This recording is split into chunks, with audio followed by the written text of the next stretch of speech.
we checked out how much propane this house used the last 3 years. I'm glad we decided to hook up the wood stove and get it back to going. But let's go out to the wood stove and take care of that this morning. Then we'll come back and we'll go over these numbers, which are incredible. Well, good morning, everybody. Hopefully everybody's having a good start to the morning. We're going to go up to the wood stove and I'm going to show you a couple things on the old girl. And also what's exciting is I called the propane people here and asked them how much propane this old log house went through in the last 3 years before we bought it. So kind of gonna get an idea, and then what I'll do is I'll go over what we spent as far as firewood to get the season started. But let's go up here to the wood stove and show you a couple things. I filled this. No, I didn't fill it. I put wood in it last night, right around, I think it was 7:30, close to 8 o'clock. And on that video, which you can see, I didn't put in a lot of wood, and we went ahead and just put enough in to kind of maintain it. And that's how I like to do it. I like just putting in wood, so you're putting enough wood in it for a 12-hour burn or so. That way it's easy. Now this is the next morning. As you can see, we're up the temperature up to 184. Shuts off at 185. I have a nice coal bed, and that's using up the wood the way I like to use it up. As far as if you put too much wood in this, it's going to burn the wood. It's going to burn your wood. Then you got a ton of coals. So that's why I like just put enough in. And as you get to, let me close this so I don't put a lot of smoke out at us. But as you get to know your furnace, you will get to know how much wood it's going to take to get you 12 hours. And when it's warmer outside, it doesn't take that much wood. And as it starts getting colder, you start to go, all right, I need to add more wood to this. So what I always do, and what I always taught my customers, the first thing I want to do is stir the coals. You can see there's the bottom. I took some ashes out of the furnace yesterday, and all I want to do is stir these up. And when you stir them up, now it's getting to where they're going to use up all those coals instead of having a ton of coals. There's a piece of cardboard I threw in last night. So once you stir them up, I won't add as much wood in this today to get me through the day, because I got a nice coal bed that I want to use up those coals. That's efficiency and using your wood up really good. The last thing you want, trust me, I've seen this. I talked to customers after they've had the stove, and I said, you need to stir that firebox. You need to stir those ashes and move stuff around. And I always stir to the back, pull stuff up. I don't have nothing back there. And then what I'll do is just level this out. Get it leveled, and I'll just put a little in, like I said, and that is perfect. I was hoping it'd be perfect this morning when I come out here. So now we'll just go ahead and go out and get enough wood just to make it through until this evening. As you can see, when I always mess with my wood stove, I always have my lights on, and like I said in one video, that way if I forget to do something, because what I also do is while I'm getting my wood around, I'm leaving my door cracked just a little bit to keep it burning, so the fire's going instead of smothering it out. But it's still under a burn, so I wouldn't have had to do that. So let's go over here and get some wood. Oh, the other thing is, remember I was burning that junk wood? I had that pile of all cut-offs. I'm all done with it.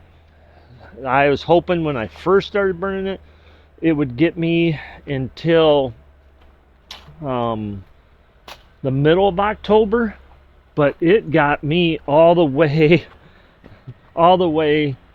to November 16th is when I was done with it. So now all I'm doing is starting in on what we call the good wood. I did cut some more junk wood the other day, so like I say, I'm not gonna put that much in it.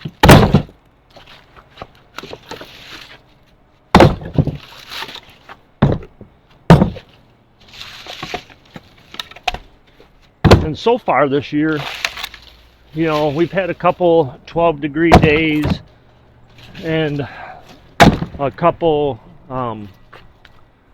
well, yesterday morning I think it was 20 degrees is what it was yesterday morning. And the moral of the story is you don't have to pack it. Those coals look nice,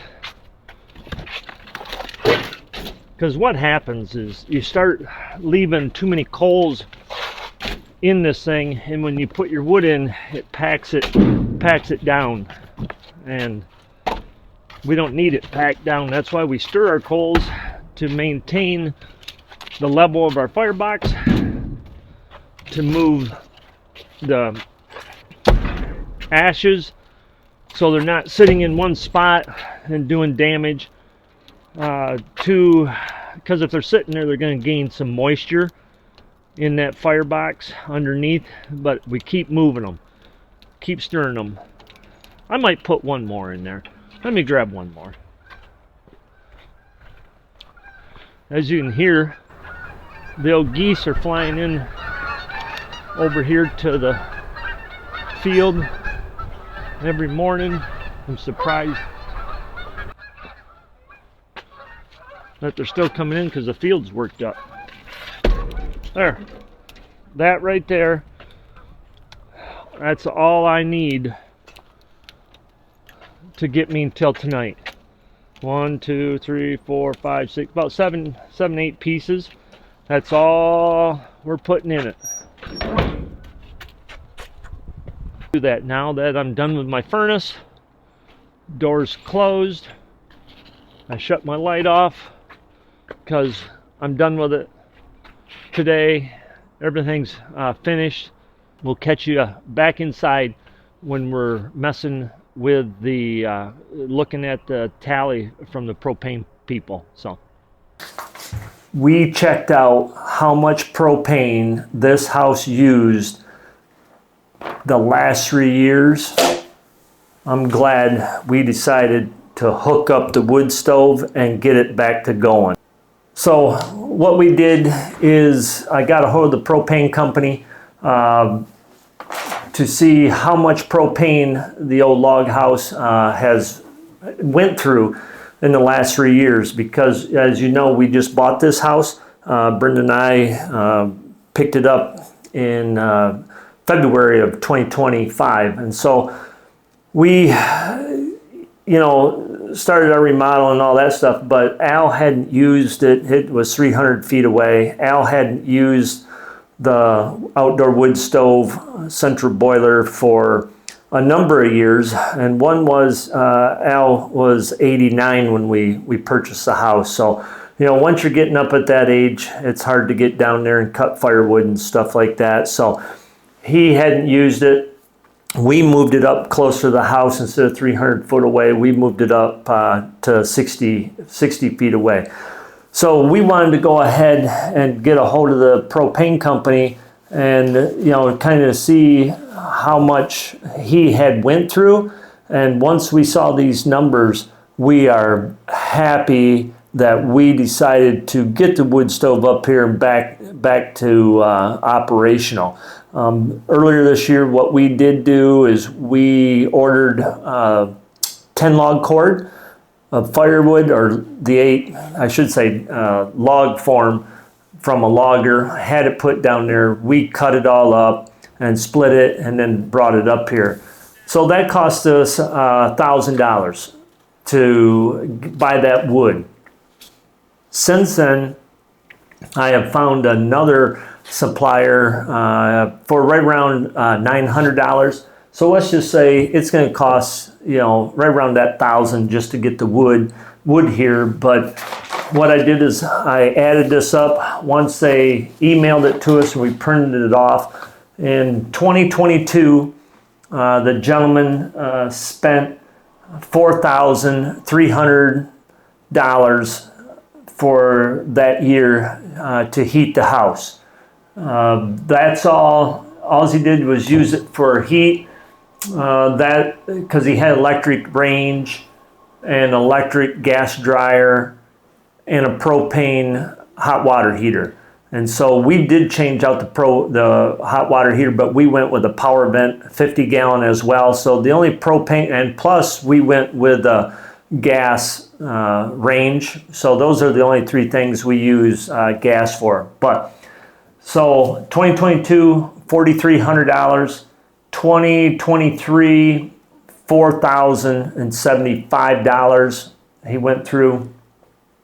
2024, it dropped, and I'm not sure why, but in 2024, he paid just shy of $2,600 in propane.